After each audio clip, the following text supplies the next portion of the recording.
Բարև ձեզ, եթերում մեկը հազարից հաղորդաշարն է։ Եվ հարգելի պատճառներով մեր այսօրվա թողարկումը արտագնա է։ Հայաստանում մոտ 200,000 հաշմանդամություն ունեցող անձ է ապրում, եւ նրանք ամեն քայլափոխի ֆիզիկական անմատչելիությունից բացի նաեւ խտրականության զոհ են դառնում։ Մեր հյուրն էլ մեկն է այդ հազարներից։ Արև Մելքոնյանը երբեք չի հանձնվել եւ կյանքում գրանցած բոլոր հաջողությունները բացառությամբ իր համառության արդյունքն են։ Արևը պատրաստ է այսօր խոսել վիճակագրական թվերից այն կողմ ապրած իր կյանքի դժվարությունների եւ հաջողությունների մասին։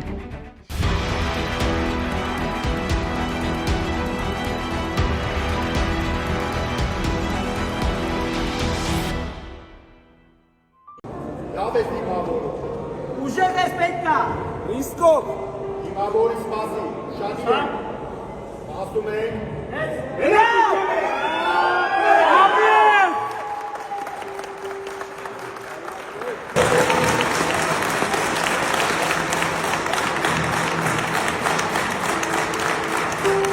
Ես Արև Մելքոնյանն եմ, ունեմ հաշմանդամություն, տեղաշարժվում եմ Ավասայլակով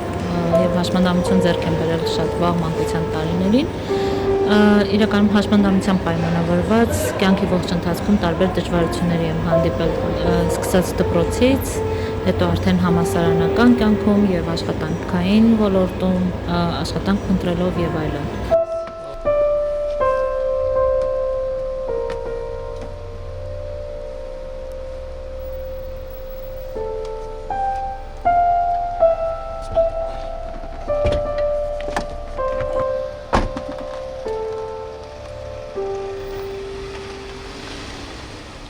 Արև ջան, բարև ձեզ, շատ շնորհակալ եմ եւ շատ ուրախ եմ ձեզ այսօր հյուրընկալել։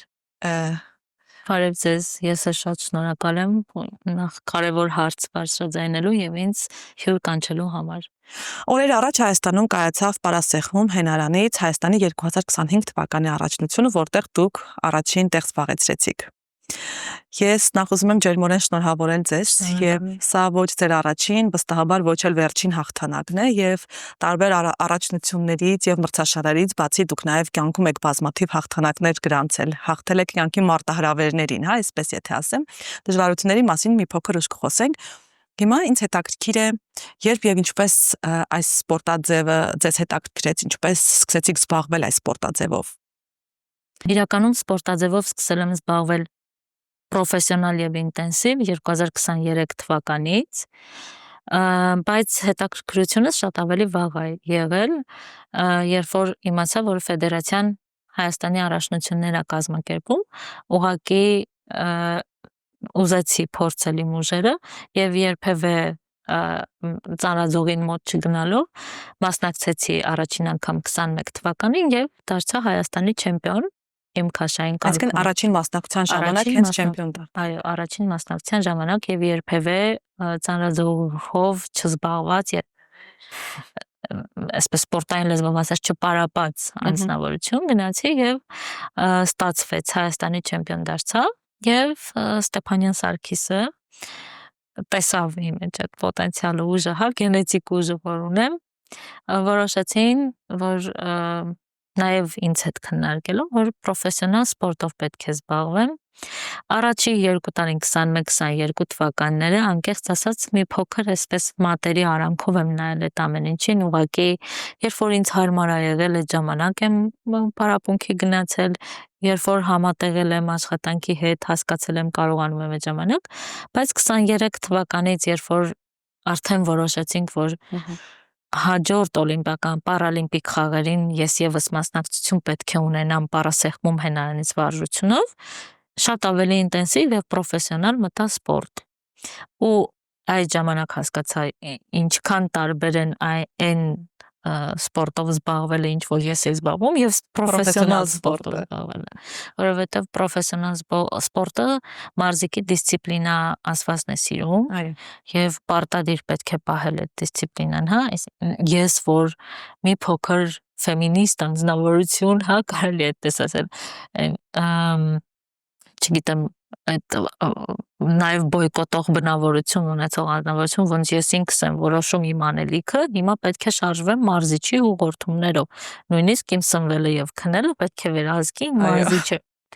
Մի քիչ դժվար էր, բայց հիմա շատ ավելի հաճույքով է այդ ամենը։ Սովոր եք դժվարությունները հաղթահարել, որ սա ձեր կյանքի առաջին դժվարությունը չէր։ Այսինքն սպորտաձևով զբաղվելը ձեր երազանքն է եղել ի սկզբանե, ոչ թե միայն ինքնաարտահայտվելու ձև է եղել։ Տեսեք, իրականում ես երազանքներ չունեմ, իմ բոլոր հնարավոր տեղերում ես դա բարձրաձայնում եմ, իմ կյանքում ես ունեմ կյանքի տարբեր փուլերում տարբեր նպատակներ, որոնք քայլ առ քայլ գործողությունների միջոցով իրականացնում Իսկ որոշակի կյանքի հանգամանքներում դրանք ձեր կյանք են գալիս։ Այո, երազանքներ չունեմ, չգիտեմ ոնց է այդպես ստացվել, ես երազանքներ չեմ ունենում, նպատակել չէր որպես այդպեսին, ես ուղղակի ուզել եմ փորձել իմ ուժերը, իմանալով Սարգիսը իմ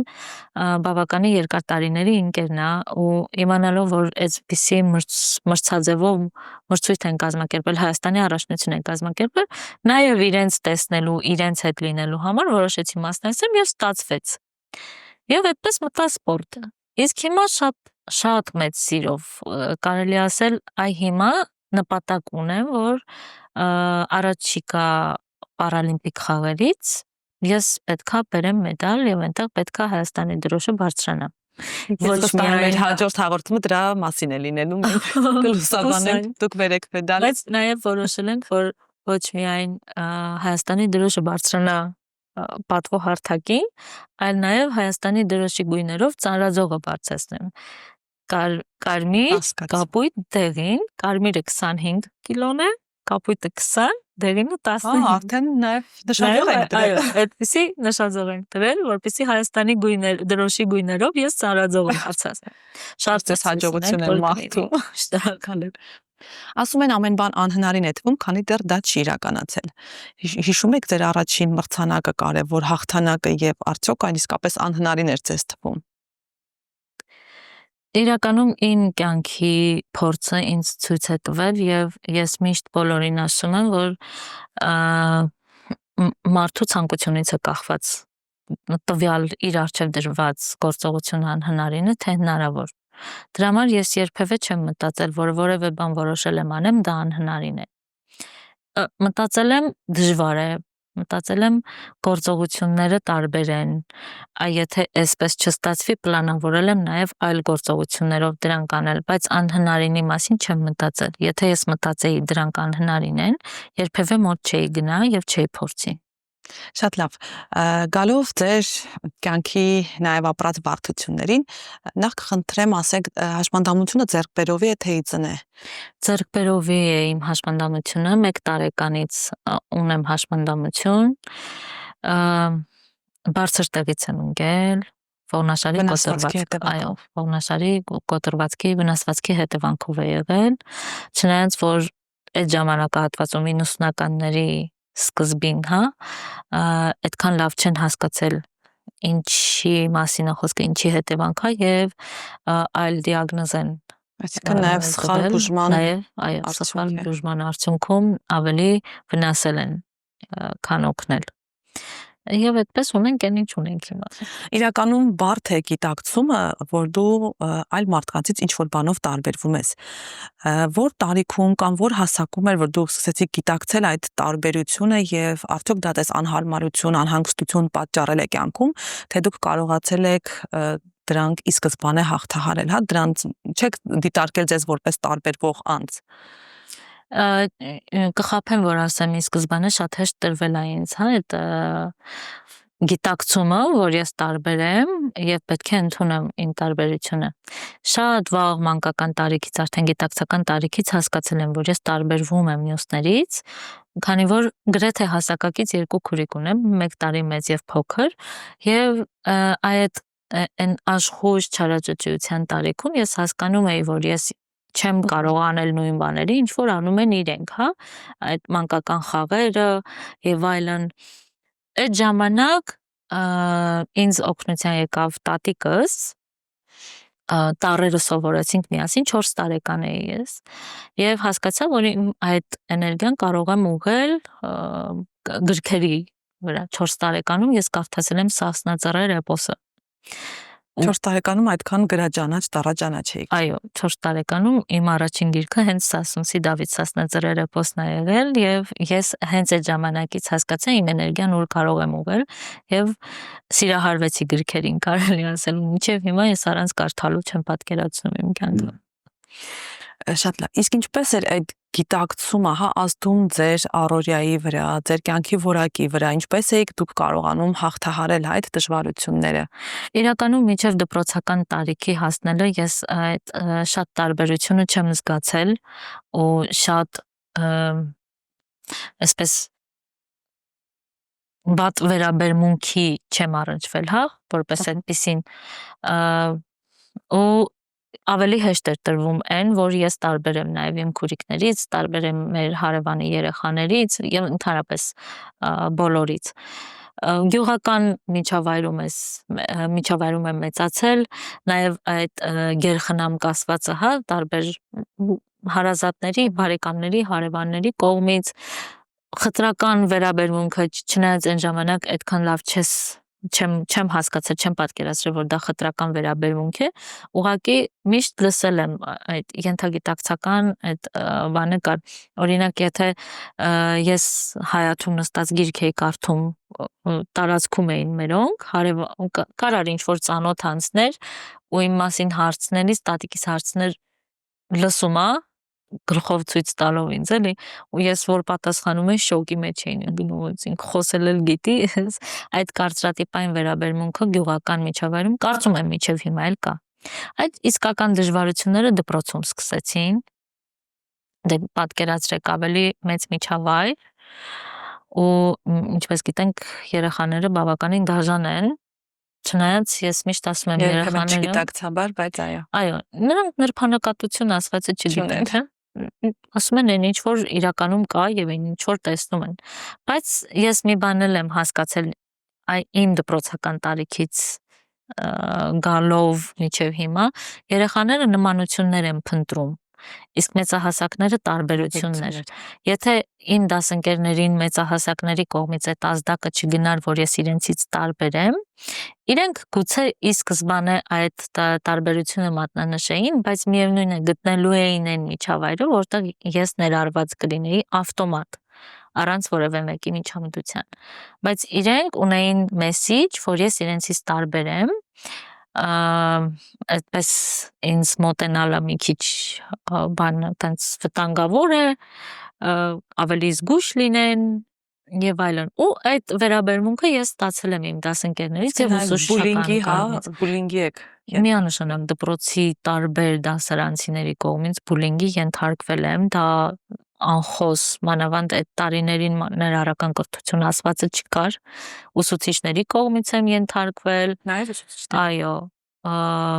դե այն ժամանակ ես այդքան չեմ պատկերացրել դա ինչ է։ Ես ուղղակի նեղվել եմ վերաբերմունքից, որ ինձ չեմ վերաբերվում նենց ոնց մյուսներին։ Օրինակ ուսուցիչների դեպքում ինչ վարքեր դրսևորվում ձեր նկատմամբ։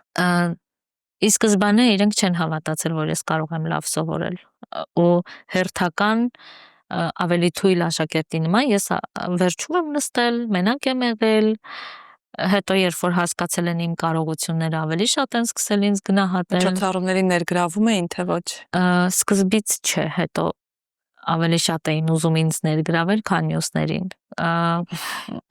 Դասամիջոցներին թույլ չեն տվել ես դուրս կամ դասարանից,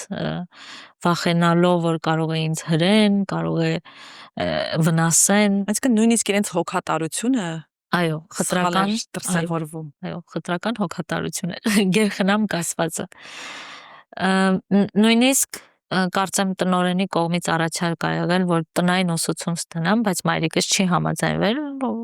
շատ շնորհակալ եմ դրա համար, որովհետև ինձ հավասար ա վերաբերվել մյուսներին ու ես գնացել եմ դասի դպրոց։ Աշակերտի կերպար չունեմ որպես այդպեսին, դրա համար ընդունված չեմ եղել։ Բայց հետո երբ որ սկսեցի շատ լավ սովորել, այսինքն իրենք հասկացան, որ իրենց ծրագիրը նույնիսկ անցած է։ Ես դպրոց եմ գնացել արդեն տարերը սովորած, նույնիսկ գիրք կարդացած։ Այդ ժամանակ ինձ ավելի շատ սկսեցին սիրել ուսուցիչները, ու քանի որ այլ տարբերակ չունեի դպրոցում, քան սովորելը, բոլոր առարկաները լավ էի սովորում։ ու իմ ուսուցիչների մոտ այդ ներքին կոնֆլիկտը կար դպրոցից հետո ես որ ուղղությամբ եմ շարունակելու իմ կրթությունը բոլորը ուզում էին որ ես դառնամ իրենց առարկայի շարունակողը Այդ ասում եք արդեն գիտակից տարիքից դպրոցի հասակից դժվարությունները սկսվել են եւ ցավոք այդ դժվարությունները խտրական վերաբերմունքը ձեզ ուղեկցել են մինչ այսօր։ հիմա Մինչև այսօր։ Հենց։ Հաջորդ բարդ փուլը ո՞րն է եղել ձեր կյանքում։ հաջորդ բարդ փուլը գիտակցելը որ գյուղական միջավայրից ավելի մեծ միջավայր պետք է դուրս գամ եւ համալսարան ընդունվեմ իսկ ես պոլիտեխնիկն էի ընտրել էլի կարծրատիպային վերաբերմունքից ելնելով, որովհետև եթե ես շարժի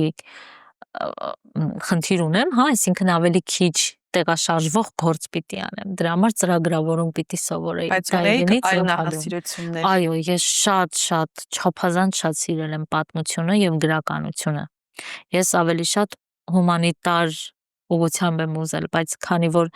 իրավաբանը անընդհատ տեղաշարժում պիտի լինի, հա, պատմաբանը շատ դպրոցում ուսուցիչ աշխատի, էլի տեղաշարժը պահանջում։ Դրա համար ինձ ուղղորդեցին, որ ես պետք է ծրագրավորող դառնամ, չնայած որ մաթեմատիկան է շատ հեշտ տրվում էր ինձ։ Երկրորդ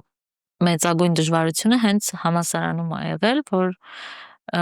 կուրսեցիներից կողմից այդ խտրական վերաբերմունքը չեմ ունեցել, իրենք շատ լավն են եղել, շատ սիրել են ինձ, ես էլ իրենց, բայց դասախոսական կազմի կողմից եղել են, այսինքն եթե դե համալսարանը բնականաբար հարմարեցված չէր հաշմանդամություն ունեցող անձանց համար, վերելակը կանգնում էր մի քանի հարկում ընդամենը, մյուս հարկերը էլի պետք է աստիճաներ հաղթարել ու այդ բանը կար հա մեր դասերին մի մասնակցի մենք գնահատականը կդնենք իսկ ես չեմ սիրել այդպես ինձ պետք չի լավություն անել հա ես ինքս ուզում եմ վաստակել իմ գնահատականը բայց քանի որ այլ տարբերակ չունեի նույնիսկ քննություններին մասնակցելու հնարավորություն չես ունենում այդ դեպքում որովհետև հարմարեցված միջավայր չեն ստեղծում ստիպած համաձայնվում էի, որ այդպես ուղակի գնահատականները Բայց այդ տարբերություն շատ է, դու գնահատական ստանում ես, նաև ուսումն ես ստանում։ Նաև, այո, ուսումը ես սովորել եմ, այնպես չի։ Ես միշտ մտածել եմ, որ կրթությունը ինձ համար է, ոչ թե գնահատականի։ Չեմ ուզել կրթություն ստանամ, որովհետև գնահատական ստանալու համար։ Գնահատականը միշտ ինձ համար մի քանի փուլ ներքև ա եղել, չնայած որ ասում են գնահատականը մոտիվացիա է, ինձ համար չէ, ինձ համար գիտելիք ստանալն է մոտիվացիան։ Արև դու ունես տարբեր ժամանակներ եւ միջավայրեր համեմատելու հնարավորություն, ապրել ես եւ գյուղական միջավայրում եւ քաղաքում։ Ինձ հետաքրքիր է եւ միջավայրի առումով եւ ժամանակների առումով մարդկանց կարծրատիպերը ինչպես են փոփոխվել, ինչ փոփոխությունների են ենթարկվել։ Ես ժամանակի առումով կարող եմ ասել, որ Երևանում վերաբերմունքային փոփոխությունը շատ ավելի մեծ է, գյուղական համայնքում այդքան չէ։ Իրականում նույն վերաբերմունքը գրեթե պահպանվում է գյուղական համայնքում։ Իսկ Երևանում տեսեք, առաջ եթե ես դուրս գայի ուղղակի զբոսնելու, ամեն քայլափոխին է Ոյ մամա ջան, օ գոսպեդի, վայ աստվածին, այս Այդ նաև Երևանում, այո, Երևանի մասին եմ Երևանի ասում։ մասին։ Շոր էին գծում, թու, ինչ որ փայտ էին գտնում, something, հա։ Այդ վերաբերմունքը ես տեսել եմ ընդհանուր միջև ես ասել եմ ժողովուրդ ինձ որ տեսնում եք աստծո տեղ մի դրեք ես ուղակի արևն եմ ինձ հենց տեսնում եմ վայ աստվածին բայց հիմա կարող են նույնիսկ չնկատել իրականում ցավով պետք է նշեմ որ 20 թվականի պատերազմից հետո մեր հաշմանդամություն ունեցող անձանց թիվը քանի որ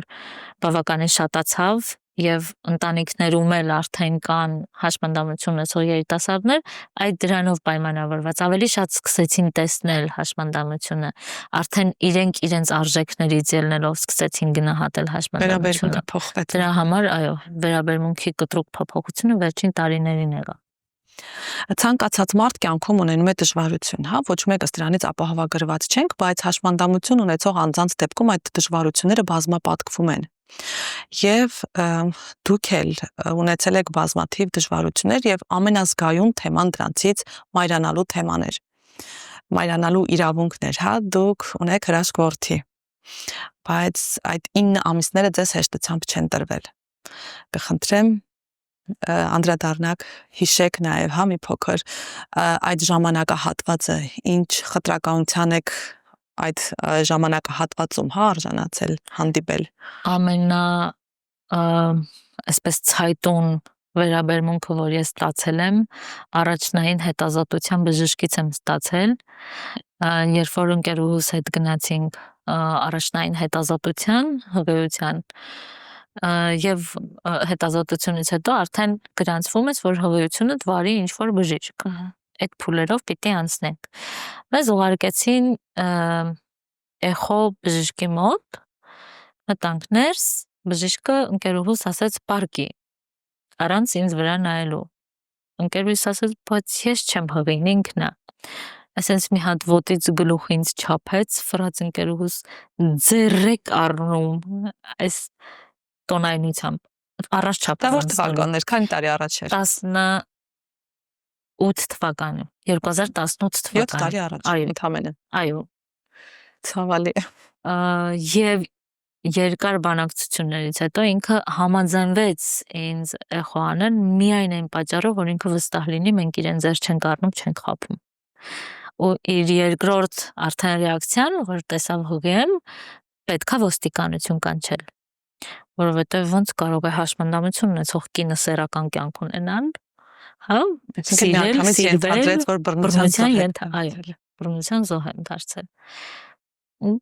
Ամենացայտուն վերաբերմունքը այդտեղ է եղել, հետո արդեն վերաբերմունքային բազմաթիվ խնդիրների են բախվել, հա, հարազատների կողմից, որ իբր ես ինչ երեխա կարամ ունենամ, հա, կարա ինքն էլ խնդիրներով ծնվի, ոնց չգիտեմ, գենետիկ փոխանցվի, ձեռք բերովի հաշմանդամությունը, կամ ոնց եմ պահելու, իբր ինձ կարողանում եմ պահել մի հատ երեխա եմ ունենում, այս վերաբերմունքային փուլերը ես նախատեսել եմ, որ պետք է լինեն, եւ այդքան ստրեսի չեմ ենթարկվել, իմ ընդհանրապես հղիության ողջ ընթացքում ես ինձ վատ ինֆորմացիայից փակել եմ, որպեսզի ուղղակի չէր հասնում ինձ այդ ինֆորմացիան։ Այդ դժվար փուլ եղավ, երբ որ արդեն պետք է ծննդաբերեի եւ չէի կարողանում բժիշկ գտնել, հրաժարվում էին, փորձառություն չկար, վախենում էին տարբեր տեղեր, տարբեր հիվանդանոցներ։ Հետո Էրեբունի Դավիթ Աբովյանը համաձայնվեց առանց մի վայրկյան մտածելու։ Ուղղակի օր ժամ նշանակեց, գնացի, հետազոտեց եւ կեսարյան հատում ցուցումով կեսարյան հատում նշանակեց ու հենց իր մոտ Տեսակ մարդու, բանական մարդու տրամաբանության մեջ ոչ մի կերպ չի տեղավորվում բժշկի նման վերաբերմունքը, հա, ցանկացած բուժառուի նկատմամբ, բայց բացի այդ վերաբերմունքից բժիշկների կողմից, բուժանձնակազմի կողմից դուք նաև վստահաբար բախվել եք ֆիզիկական միջավայրի անմատչելիության խնդիրներին։ Հիվանդանոցային պայմաններում բնականաբար ես այս պահին եմ նշում, որ հաշմանդամություն ունեցող կանանց համար ոչ մի բժշկական հետազոտություն մատչելի չէ։ Մանավանդ հենց գինեկոլոգիական հետազոտությունները, հա, ու տարբեր հաշմանդամություն ունեցող անձանց մասին է խոսքը։ Այստեղ եթե ֆիզիկական հաշմանդամություն ունեցողը կարող է որևէ մեկի աջակցությամբ հետազոտական այդ սարքավորման վրա հայտնվել, հետո այդ մարդը դուրս գա, իր գաղտնիությունը ապահովում է։ Լսողության խնդիր ունեցողների դեպքում սարսափելի է դա, որովհետև հիվանդանոցում հաղորդակցման շատ մեծ խնդիր կա, լսողության խնդիր ունեցող կնոջ հիվանդության պատմության գաղտնիությունը ամբողջությամբ որ կոնֆիդենցիալություն չկա։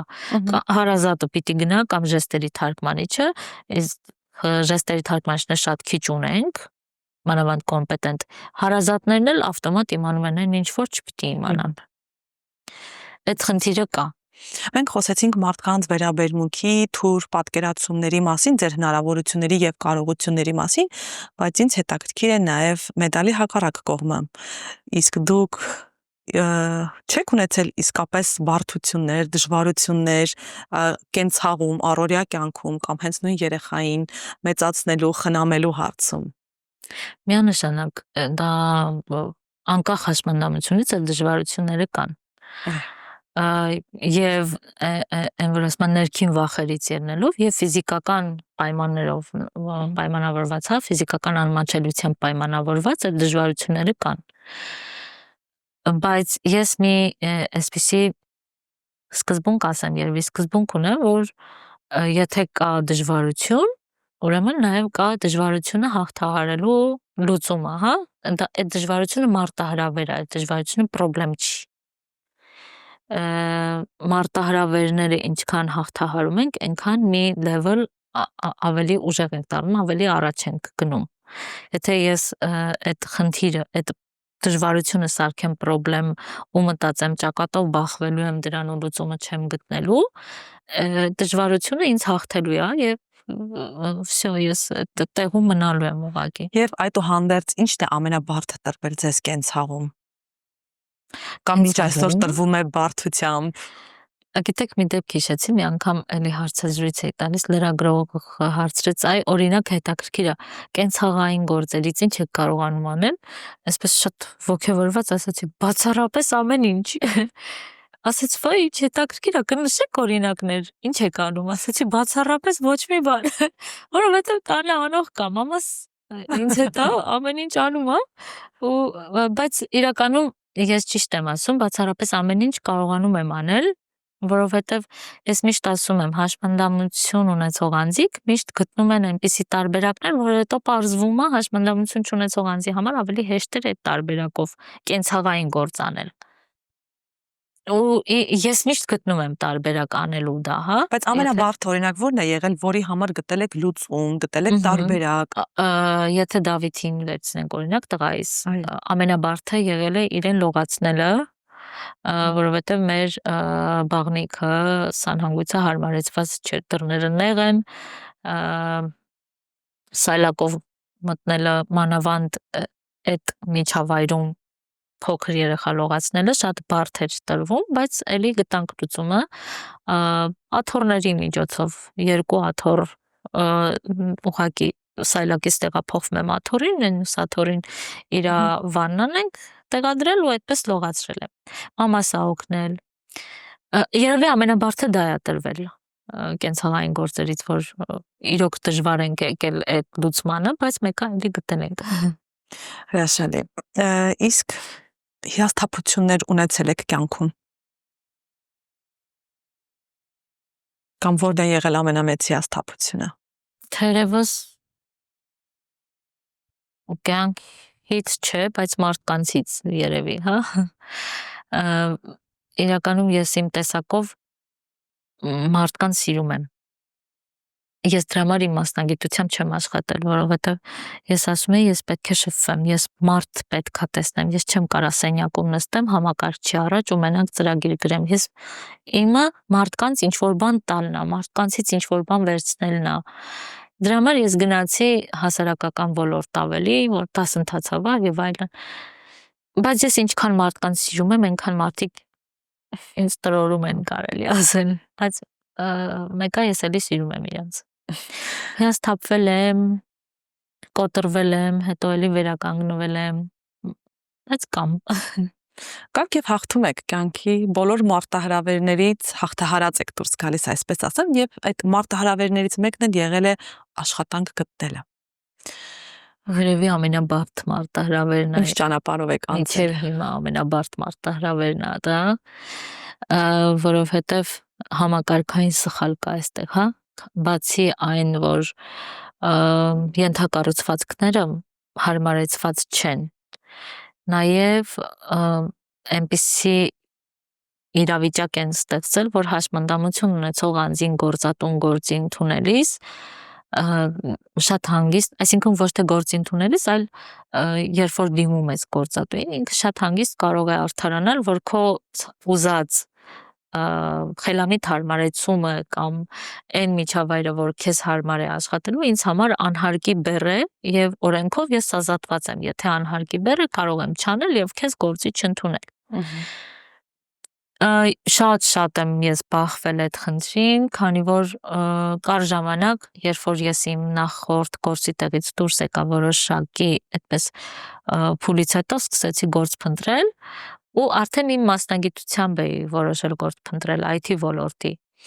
CV-ս ռեզյումես ուղարկում էի, իրենց համապատասխանում էի, զանգում էին եւ մինչև այն պահը, երբ որ ինձ կանչում էին հարցազրույցի, ամեն ինչ շատ լավ էր համապատասխանեն։ Բայց հենց որ ասում էի, այո, կգամ հարցազրույցի, ձեր տարածքը սայլակ օգտագործող անձանց հարմար է, միանգամից օй, չէ, հարմար չէ։ Երկրորդ հարկում ենք, մուտքի մոտ աստիճաններ են, դռները նեղ են եւ լուծման առաջարկները իրենք չէին ընդունում։ Օրինակ մուտքի աստիճաններին ամբարձիչը խելամիտ հարմարեցման տարբերակ է, որ գործատուն պարտավոր է ըստ օրենքի, բայց օրենքն էլ իրենք էլ այսպես են ներկայացնում, եթե օրենքը ասում է, որ դա ինձ համար անհարկի բեռ է, ես կարող եմ ներկայացնել, որ դա ինձ համար անհարկի բեռ է եւ չանել։ Հրաժարվել պարզապես։ Այսինքն թողնում են գործատուի բարոյականության, հա, երևի ավելի խղճի վրա։ Իսկ գործատուները, տեսեք, իր ազեկվածության մեջ պակաս կա, հա, գուցե գործատուն ուզենա ինչ որ բան անի, նաև խղճով լինի, նաև ինչու՞ չէ, ուզենա լավ մասնագետ ունենա, ով հաշմանդամություն ունի, բայց քանի որ գործատուն այդ իր ներքին վախերից ելնելով ես ինչպես պետքա շփվեմ, բա որ մենակ մուտքը չլինի, բա որ այլ բան ուզենա, բա որ էս, բա որ այն, ասում ավելի լավ է խնդիրներից հեռու լինի։ Այո, ազատվի։ Այո, բանց էս։ Ու քանի այդպիսի փորձառություն եք ունեցել, քանի տեղ եք դիմել եւ ի վերջո գտել եք աշխատանք, թե աշխատանքի փնտրտուքի փուլում մոտավորապես 50 առաջարկ ստացել եմ աշխատանքի եւ 50-ի դեպքում էլ 50-ն էլ մերժում եմ ձեր կարգավիճակով, այո, հենց հաշմանդամությամբ պայմանավորված։ Ցավալի է։ Եվ հետո հասկացա, որ մեծ ցուցանիշ ունենք գործազրկության հաշմանդամություն ունեցող անձանց շրջանում, բավականին մեծ։ Տեսեք, այստեղ էլի կարծրատիպային վերաբերմունքը կա, հա, երբ որ հրապարակում ես, որ դու գործ ես փնտրում եւ սայլակից ես օգտվում, քեզ ուղղորդում են միանգամից այն վիվասել։ Բայց ինչի իմ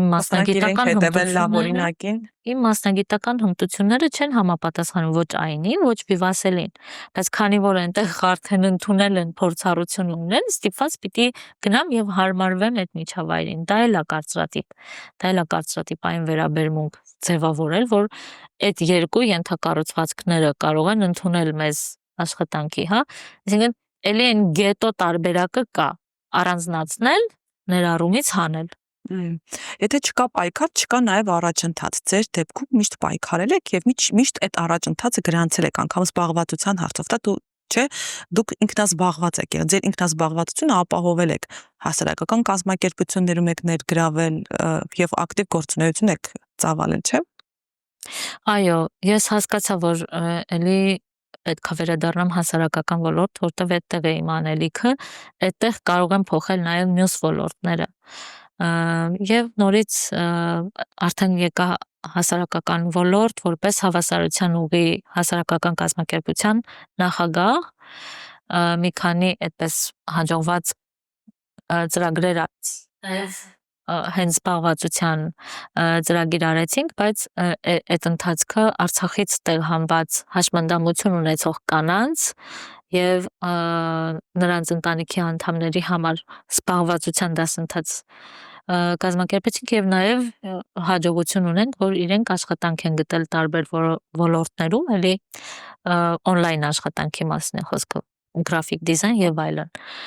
Իսկ հիմա շատ ավելի բարդ ծրագիր ենք վերցրել առողջապահության նախարարության նոր հրամանով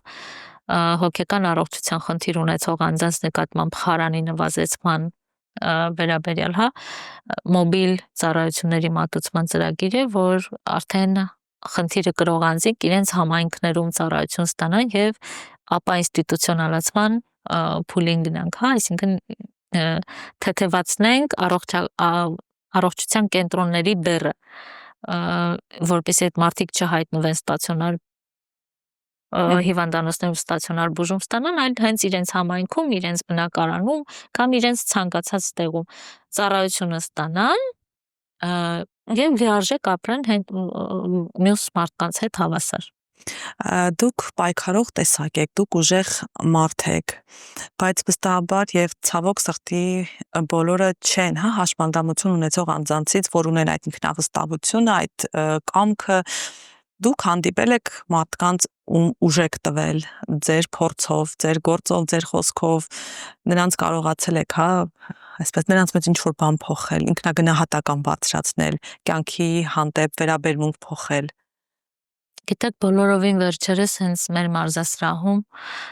որտեղ նաև համատեղությամբ տնօրենի օգնական եմ, մեր 44-օրյա պատերազմի մասնակից տղաներից մեկը ասեց, եթե օրինակ ինչ-որ փուլ կա, ինչ-որ պահ կա, որ դու թուլանաս, քեզ տխուր տեսնենք, մեր ամբողջ պատկերացումները կյանքի վերաբերյալ կկոտրվեն։ Ես հասկացա ինչքան պատասխանատվություն կա իմ վրա, որ մարդիկ Շատերի համար օրինակ են վերցնում, հա, ես դա հաջողության պատմությունները միշտ ոգևորիչ են։ Ես դա որպես պատասխանատվություն եմ վերցնում։ Ես դա չեմ վերցնում որպես բան, հա, չգիտեմ, ես եմ ու վերջ, դա ինձ համար շատ մեծ պատասխանատվություն է, որ այսպես ուզում եմ ասեի կանգուն, բայց ես չեմ կարող կանգնել։ Ձիգ առաջ գնամ, որովհետև ինձ հետևող, ին հետևից եկող մարդիկ կան ու իրենք պետք է ինձ տեսնելով ապրեն։ Եվ ուզում եմ հարցնել, երբևէ ներքին կռիվ ունեցել եք Աստծո հետ։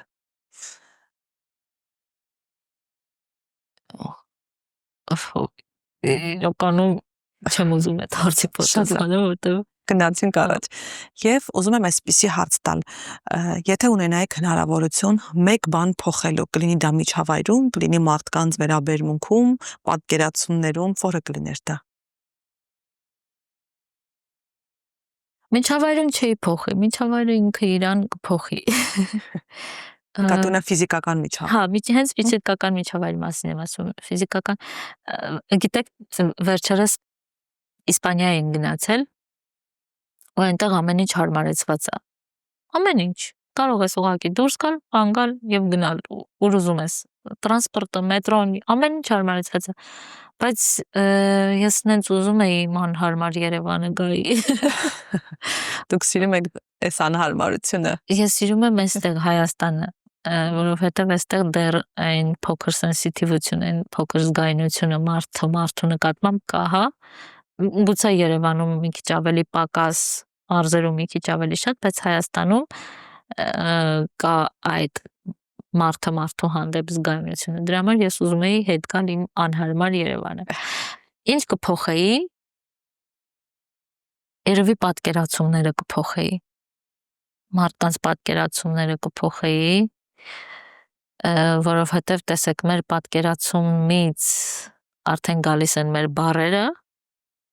բառերը ձևավորում են մեր վերաբերմունքը, իսկ վերաբերմունքը հետո դառնում է արժեք։ Եթե պատկերացումը ենթագիտակցական պատկերացումը ճիշտ ինֆո տա մեզ, մեր ճիշտ բառեր օգտագործենք, ընդհանրապես ցանկացած բանի վերաբերյալ ճիշտ վերաբերմունք ձևավորի, արժեքները ճիշտ կլինեն։ Արև, երբ դու հավատում ես քո ուժերին, աշխարհն էլ հավատում է քեզ։ Այսօր քեզ հավատացողները շատ են, ես վստահ եմ ոչ մեկին հուսախաբ չես անելու եւ հաջորդիվ խոսելու ենք քո նոր հաջողությունների, նոր ձեռքբերումների մասին։ Շնորհակալ եմ, որ եկար եւ անկեղծ զրույց ունեցար։ Շնորհակալություն։